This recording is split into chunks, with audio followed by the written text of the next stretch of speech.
왜 교회 안에 예수님 외에도 구원이 있다는 변질된 복음이 생겨나게 되었는가에 대해서 같이 말씀을 나누겠습니다.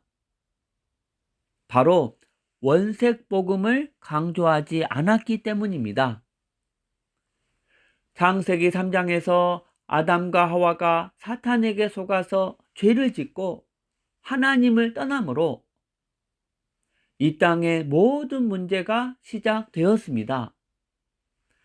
그러나 하나님은 그런 인간을 버리지 아니하시고 한 구원의 길을 주셨는데, 그 구원의 길이 바로 창세기 3장 15절의 여자의 후손, 곧 그리스도입니다.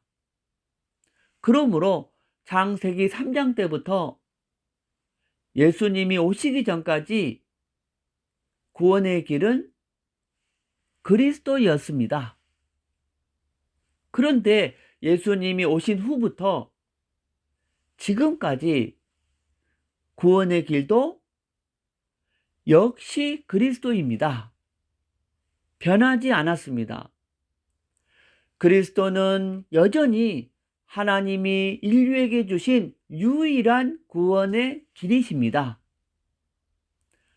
그러므로 복음을 전할 때 먼저 창세기 3장 15절에 예언된 그리스도가 하나님이 인류에게 주신 유일한 구원의 길이라는 사실을 전하고, 그 다음 2000년 전에 십자가에서 죽으신 예수님이 그 그리스도라고 전했어야 했습니다.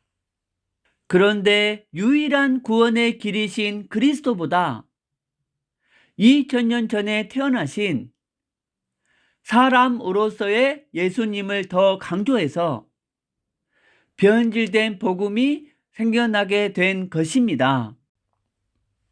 한국에 처음 복음을 전하신 선교사님들이 복음을 전할 때 아담과 하와가 범죄했을 때 하나님이 인류에게 주신 유일한 구원의 길이 그리스도라는 사실을 먼저 강조하고, 그 다음 십자가에서 죽으신 예수님이 그 그리스도라고 전했다면 예수님 외에도 구원이 있다는 변질된 복음은 안 나왔을 것입니다. 여러분, 그리스도는 직분이고 예수님은 이름입니다. 그리고 그리스도의 직분은 눈에 안 보이지만 예수님은 사람들의 눈에 보이게 태어나셨습니다.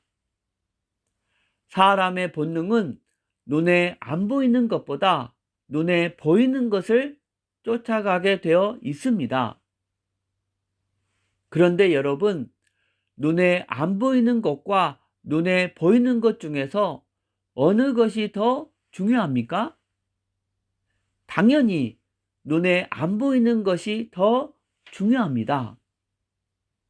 그래서 눈에 안 보이는 그리스도의 직분을 눈에 보이는 예수님보다 더 강조했어야 했는데, 눈에 보이는 사람으로서의 예수님을 강조하다 보니까 예수님 외에도 구원이 있다는 변질된 복음이 나온 것입니다.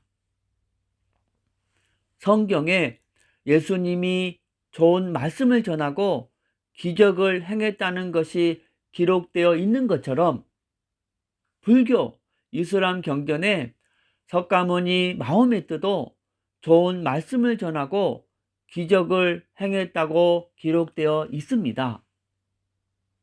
그러므로 유일한 구원의 길이신 그리스도를 강조하지 않고 사람으로서의 예수님을 강조하게 되면 불교, 이슬람교와 같은 종교 중에 하나로 전락될 수밖에 없습니다.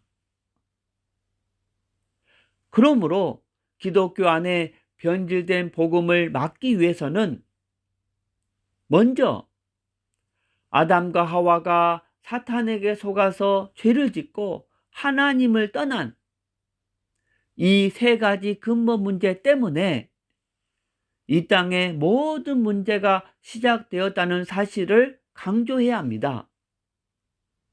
그 다음에 이 세 가지 근본 문제를 해결해야만 인간은 비로소 구원을 받을 수 있는데, 인간 스스로는 절대 해결할 수 없다는 사실을 강조해야 합니다. 그 다음에 이 세 가지 근본 문제를 해결하기 위해서 하나님께서 인류에게 주신 유일한 구원의 길은 오직 창세기 3장 15절에 예언된 여자의 후손, 곧 그리스도밖에 없다는 사실을 강조해야 합니다. 그 다음에 2000년 전에 십자가에서 죽으시고 부활하신 예수님만 그 그리스도라는 사실을 강조해야 합니다.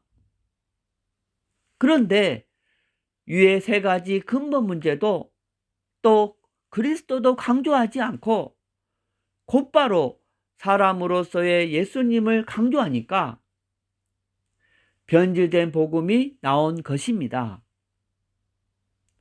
교회 안에서 위의 네 가지를 강조하면 교회 안에 예수님 외에도 구원이 있다고 말하는 종교인에게 두 가지 중 한 가지 반응이 나타나게 될 것입니다. 하나는 복음을 왜곡시킨 죄를 회개하고 종교인에서 그리스도인으로 다시 태어나는 것입니다. 또 하나는 반감을 갖고 떠나게 됩니다. 이 메시지를 듣는 분 중에서 혹시 예수님 외에도 구원이 있다고 말하는 종교인이 계시다면 이 메시지를 통해서 다시 그리스도인으로 태어나는 계기가 되기를 예수 그리스도의 이름으로 축원드립니다. 감사합니다.